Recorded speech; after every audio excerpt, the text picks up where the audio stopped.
আজকে আমরা ক্লাস 10-এর সম্পাদ্য করব বসে দেখি 11.2। এবছর মানে 2024 সালে পরিবৃত্ত পরীক্ষায় পড়ে গেছে।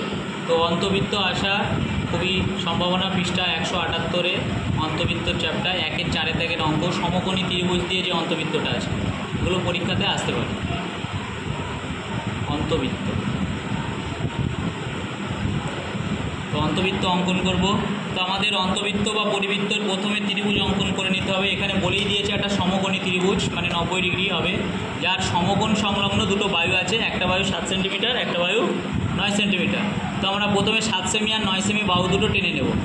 7 সেমি আর 9 সেমি বায়ু দুটো প্রথম টেনে নিলাম এবং আমাদের 90 ডিগ্রি কোণটাও আগে এঁকে নিতে হবে। 7 সেমি আর 9 সেমি দুটো বায়ু টেনে নিলাম। এবার 90 ডিগ্রি কোণটা এঁকে নেবো। আমরা সবাই জানি 90 ডিগ্রি কোণটা আঁকা একদম ইজি।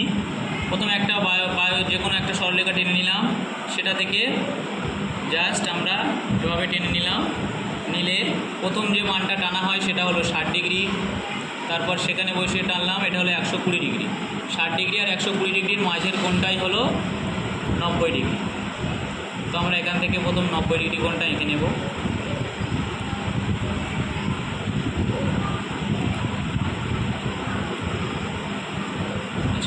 পরে এটা আমরা ত্রিভুজে বসিয়ে দেবো। তো আমরা ত্রিভুজ আঁকবো এবার। তো ত্রিভুজের জন্য প্রথমে একটা লম্বা দাগ টেনে নেব, যে দাগটা অনেক দূর যেতে পারে, ওই জন্য তীর চিহ্ন দিয়ে এক্স বসিয়ে দেবো।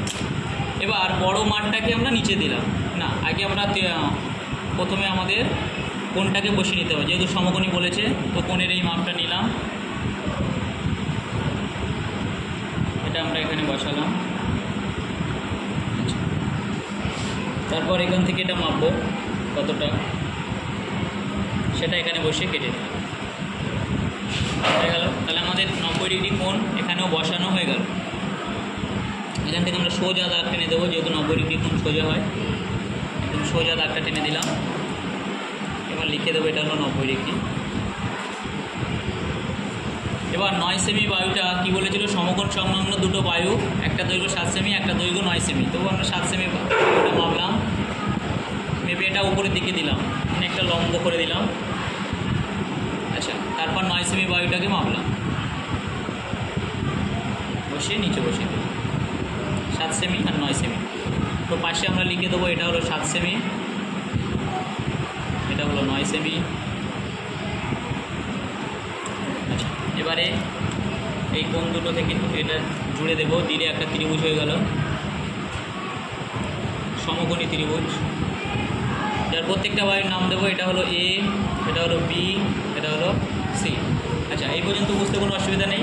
আচ্ছা, এবারে আমাদের অন্তঃসমদ্বিখণ্ডক আঁকতে হবে, মানে যে কোনো একটা মান নেব। এই পর্যন্ত বুঝতে কারো অসুবিধা থাকে না, একদম সিম্পল ত্রিভুজ আঁকা। তারপরে এখান থেকে যে কোনো একটা মান আমি নেব, ঠিক আছে? নিয়ে আমি সেটাকে এখানে বসিয়ে কাটলাম, ঠিক আছে? তারপর সেটা ফের এখানে বসাবো, বসিয়ে কাটবো, ফের এখানে বসাবো, বসিয়ে কাটবো। তো এটা এখানে আরেকবার একটু বসাতে হবে। ভালো, এখান থেকে একটা দাগ টেনে দেবো যেখানে সে সেক্ট করেছে, এটা আনলাম।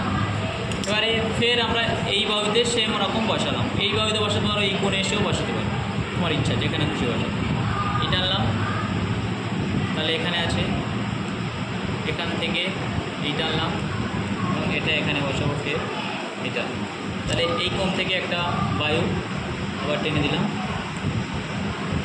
এইখান থেকে এই পর্যন্ত টানলাম। দেখো এটার সাথে এটা মেলেনি, তার মানে এটাকে আরেকটু বাড়াতে হবে, আমি বাড়িয়ে নিলাম। এই যে পয়েন্টটাতে মিলল সেটাই হলো আয় নামকরণ করে দেবে। এটাই হলো বৃত্তের কেন্দ্র, এটাই হলো বৃত্তের কেন্দ্র। এখান থেকে যে কোনো একটা মান নিলাম, নিয়ে আমরা আবার আয় বিন্দুর ইন্টারসেক্ট করব। আয় বিন্দু যেটা এখানে বসালাম, ফের এখানে বসাবো, এখানে বসাবো।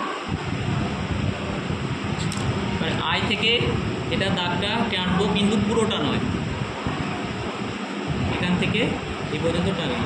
যে বিন্দুতে এই বিসি বিন্দুর উপর যে বিন্দুটা এলো সেটা হলো ডি, এবার আই আর ডি এটাকে মাপবো, এটাই হলো অন্তবৃত্তের ব্যাসার্ধ।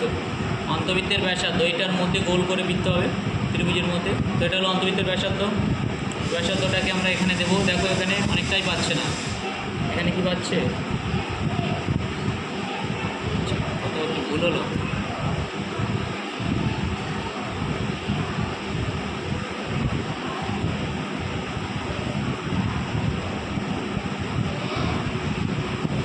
আচ্ছা, এবারে আমরা অন্তবৃত্তটা অঙ্কন করে দেব। যদি কোনো বিন্দুতে দেখো যে কম বেশি হয়ে যাচ্ছে, তখন একটু বৃত্তের কেন্দ্রটাকে একটু এদিক ওদিক নাড়িয়ে ওটাকে সমান করে নেব। ব্যাস, এটা হয়ে গেছে আমাদের অন্তবৃত্ত অঙ্কন। এবারে আমরা খাতাতে আইডি ব্যাসার্ধটা লিখে দিতে পারি। আইডি ব্যাসার্ধ হচ্ছে 2 সেমি। আইডি যেটা ব্যাসার্ধ, সেই ব্যাসার্ধের দৈর্ঘ্য হচ্ছে কত, 2 সেমি।